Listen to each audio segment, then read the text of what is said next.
Hello guys! Ayan, nandito na tayo sa Quezon Province, a land of protected landscape. Yan guys, dito tayo sa pinaka-start at dadaan tayo ng zigzag road.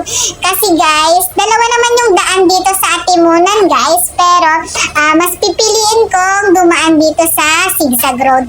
Guys, kasi dun sa may diversion road, aabutin kayo ng 20 minutes bago kayo makarating dun sa end ng zigzag.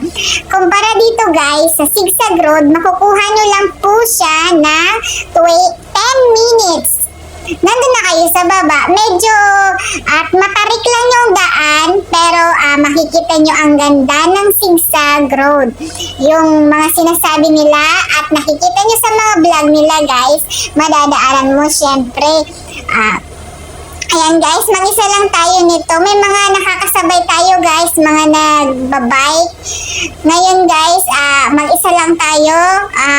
Mag-ride tayo ng solo. Wala tayong kasama yan. Ayan, samahan nyo na lang ako guys. Tingnan natin ang kapaligiran ng buong zigzag road. Ayan guys, dito ako mas gugustuhin kong dumaan kasi mapapabilis ka na, makikita mo pa yung ganda ng zigzag. Syempre guys, ito yung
Mabibitin kayo guys sa pagliko. Ito guys, ito yung likuan guys na sinasabi ko.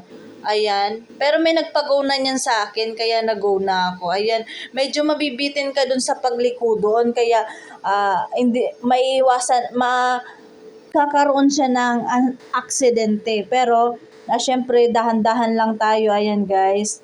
Ayan, dumaan naman na tayo dito. Syempre, masaya na naman at galak na naman ang aking puso kasi nakadaan na naman ako dito, guys. Syempre, sasama ko kayo. Ayan, tingnan nyo na lang guys ang ating dinadaanan at napakaganda, di ba? Punta nyo rin to guys minsan. Dito lang to sa Atimunan, Quezon Province. A land of protected land guys to. 'Di ba? Ayun guys. Syempre, video-video lang tayo. Ayan, mga nakikita nyo guys ng mga nag-a-assist. Ayan, volunteer sila. Ayan, mag-isa lang tayo nito, nag-rides. Hindi tayo... May sound trip pa ko niyan guys, para maiwasan ko yung boring sa rides. At ma-enjoy ko pa rin yung mga nakikita ko sa kapaligiran. Medyo dito guys, binibilisan ko dito. Wala naman kasi akong kasama, kaya talagang rat-rat lang ng rat-rat. Pero guys, honestly, ang takbo ko lang dyan, 80-90. Minsan lang ako mag-100 kasi syempre, safety first guys. Ingatan natin yung buhay natin na binigay ni Lord. Ayan guys, kanta-kanta muna tayo.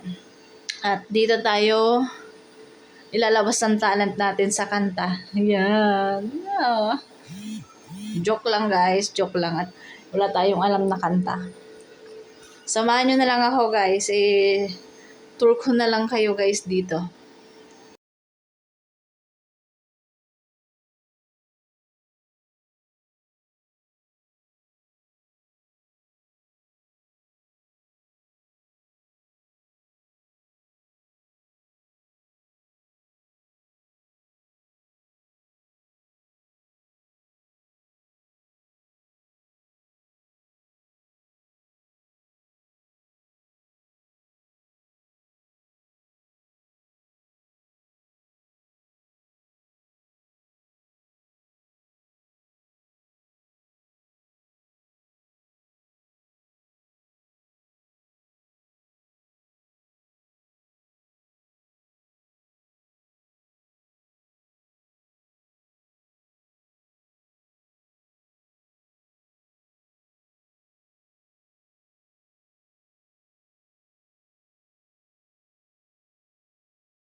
Guys, ito pala yung kainan dito sa Atimonan Zigzag Road. Kung gusto nyo mag-stop over, ito guys. Ito yung nasa kaliwa natin guys.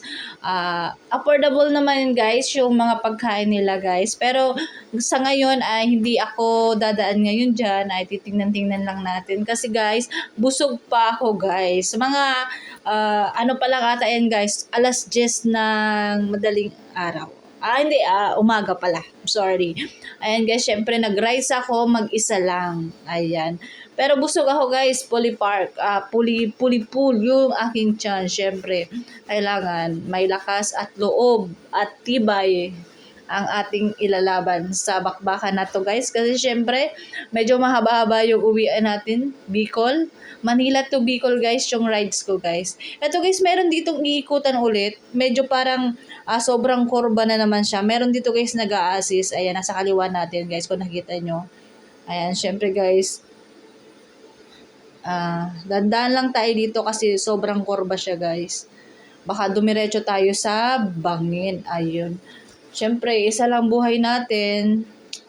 Di naman 7 na gaya sa pusa. 7 ba? 6. Joke. Ayan guys, syempre diretso na naman tayo guys hanggang makarating tayo sa labasan ng Zigzag. Ayan. Samahan nyo lang ako guys. Sound trip lang tayo. Thank you!